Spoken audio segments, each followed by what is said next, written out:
Well, good morning. Good morning. I wasn't exactly sure how to start this morning, how to kind of make the point and drive home that we're in a new church season and have begun a new church calendar year. But I think by moving the chairs, we did it beautifully. Everyone is a little unsettled. It looks like a tennis match as we watch everyone kind of wondering which side, where's someone going to speak from next? Which side do I look at? But Happy New Year and Merry Advent. Today marks the beginning again of a new church year and the first Sunday of Advent. The chairs have moved, the color has changed to blue, the Advent wreath is out. Thanksgiving is over and the countdown to the arrival of the Christ child and the countdown to Christmas has begun. So this morning's readings are the introductory chapters of the church year. It's the kickoff message, if you will, that sets the tone and the theme for the upcoming year. And we're told to wait and to be ready for a coming day, even though we don't know the time or the hour or the day when it will happen.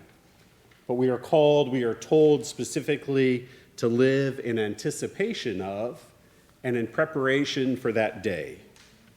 Now, we all just had a trial run of sorts of what it means to prepare for a visitor. Most likely we either hosted a Thanksgiving meal or we were a guest at a Thanksgiving meal. And as a host, you want to make sure that your guests feel welcomed and at home. We make an effort to greet them at the door and to invite them into the festivities. We try to have everything prepared before their arrival in advance. And sometimes that means getting ready days ahead, setting the table, making sure the food is warm and perhaps that music is playing.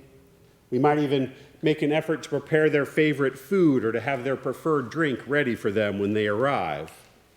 We hope for good conversations and great food and shared memories and joy. For many of us, we also honor our relatives who are no longer with us. We prepare old family recipes that have been passed down and shared through the generations. I know that it's important to me to pass on the memories and the love that my family shared with me when I was a little child. And so I try and create those same traditions for my children and my grandchildren. And when we do that, it feels like a piece of them is there at the table with us. As we use my mother's old plates, as we eat Grandma Ruth's corn casserole and Grandma Esther's dilly bread, and we tell old stories and share memories and just remind ourselves of who used to sit at the table and who used to be with us. But while Thanksgiving is a wonderful holiday, I also think we have to acknowledge that life isn't always like a Norman Rockwell painting. Sometimes the turkey is dry or overcooked. Sometimes the dinner conversation turns political or even argumentative. And sometimes there are empty seats at the table because of death or sickness or divorce or addiction or conflict or just travel. Despite what we do to prepare and to be ready, things don't always turn out like we had hoped. Sometimes, like this week, the news is filled with stories of mass shootings, of poverty, of homophobia and transphobia, stories filled with hate and violence. And we realize that there will be empty seats at tables in Colorado and in Virginia and throughout the world because of violence and war and hatred. Sometimes we grieve and we struggle. But this morning's gospel lesson is a reminder that we're called to live precisely in these difficult spaces of not knowing and of uncertainty. We're asked to live every day in preparation for a coming visitor who we know will come, but we don't know the day or the time or the hour.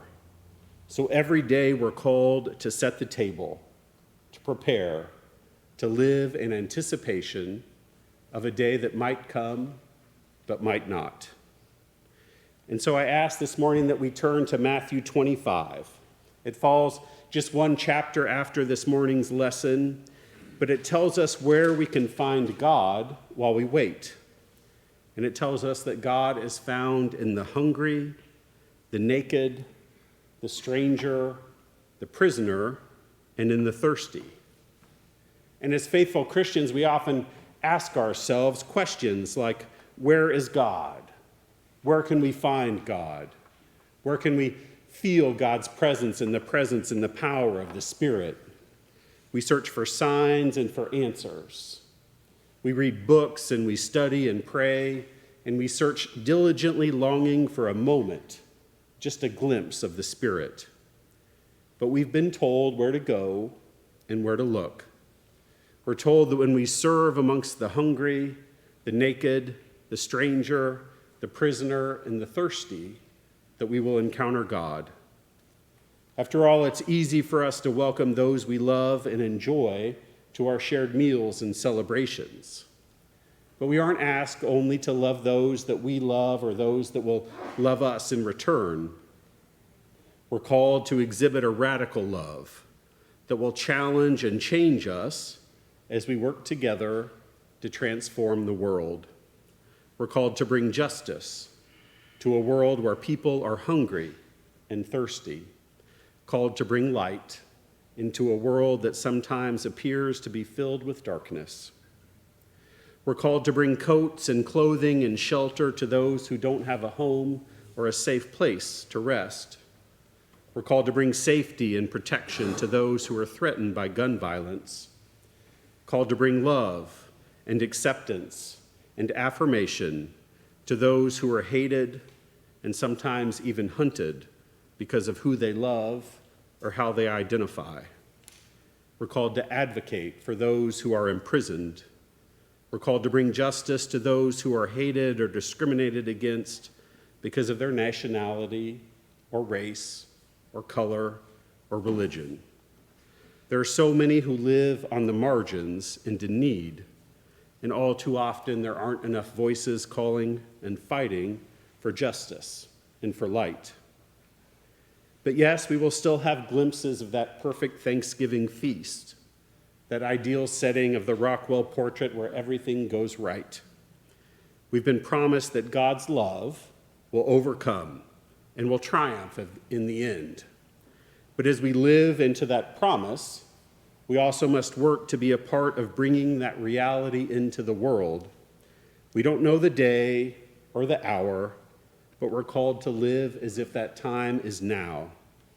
And we must prepare for that day by adding seats to the table, by welcoming those whom the world deems unworthy. The table is still too small and too exclusive and too unwelcoming. There are still too many guests who are waiting outside the door. And because of this, I think the Thanksgiving feast is a perfect analogy in so many ways. The guest list is meant to challenge us and to challenge the world. Jesus, after all, shocked those around him by inviting the unexpected and the unwelcome to the table. And we must be ready. We must be ready to accept that the people who are meant to be sitting at the table next to us, the ones who will be passing us the mashed potatoes and the gravy and the sweet potatoes, are quite likely the last people in the world that we might want to be seated alongside, the last people we might think that are worthy of God's grace. Yet it's in that moment and beside them that we will encounter God and feel the power of the Spirit. Christ is coming, and we must prepare. Christ is coming, and the world needs Christ's radical love and justice. Christ is coming. Prepare and come to the table to eat and to celebrate, but bring an extra chair. Make room for others. Invite someone new to join us in our waiting, in our preparation, and in our celebration. Amen.